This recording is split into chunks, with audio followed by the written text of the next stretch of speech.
Pac-Arts Spring Showcase has always been a joyous celebration of Asian film. But the pandemic, coupled with a recent rise in anti-Asian hate crimes, makes this year feel different, says artistic director Brian Hu. Feels like we need to do this now. But the pandemic has created challenges. Some films aren't as available as they used to be.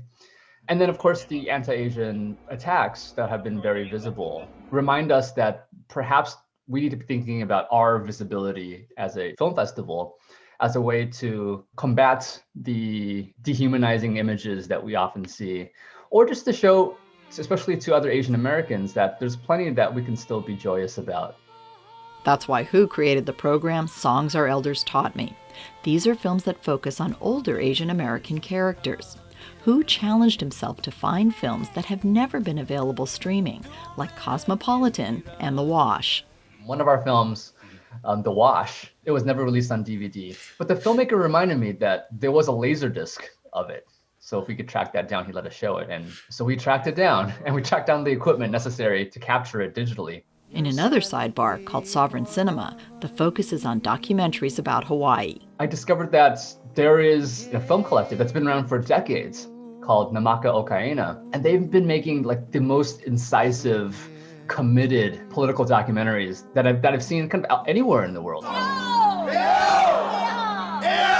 One of the films is Act of War, The Overthrow of the Hawaiian Nation, a video documentary from the 1990s.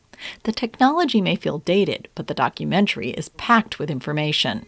And in 1893, in an act of war, in an armed invasion, and in violation of international law, our nation was taken.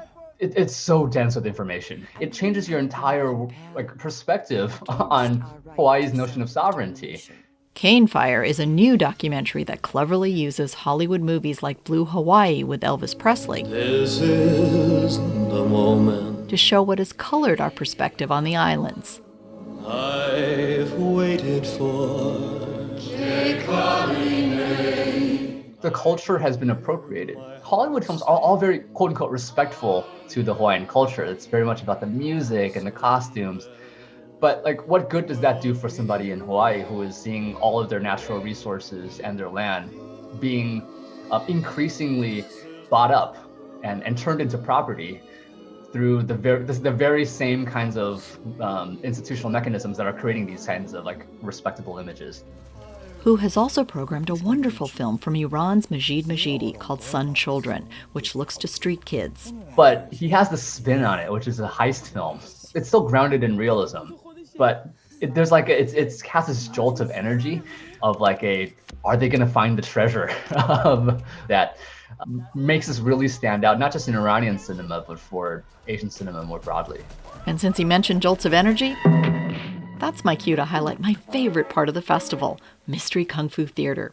The titles are a secret, but you're guaranteed outrageous, old-school Kung Fu action. And I think our audiences are going to have a blast with the two films that we've chosen for this program. It's going to be a double feature, and it's going to be live streamed via Twitch. And streamed on a Saturday morning to remind many of us of how we discovered Kung Fu movies on TV. Attendees will be able to chat with each other online to savor every delicious line and applaud every crazy martial arts move. So despite a serious social context for this year's Spring Showcase, there's still joy to be found. Beth Accomando, KPBS News.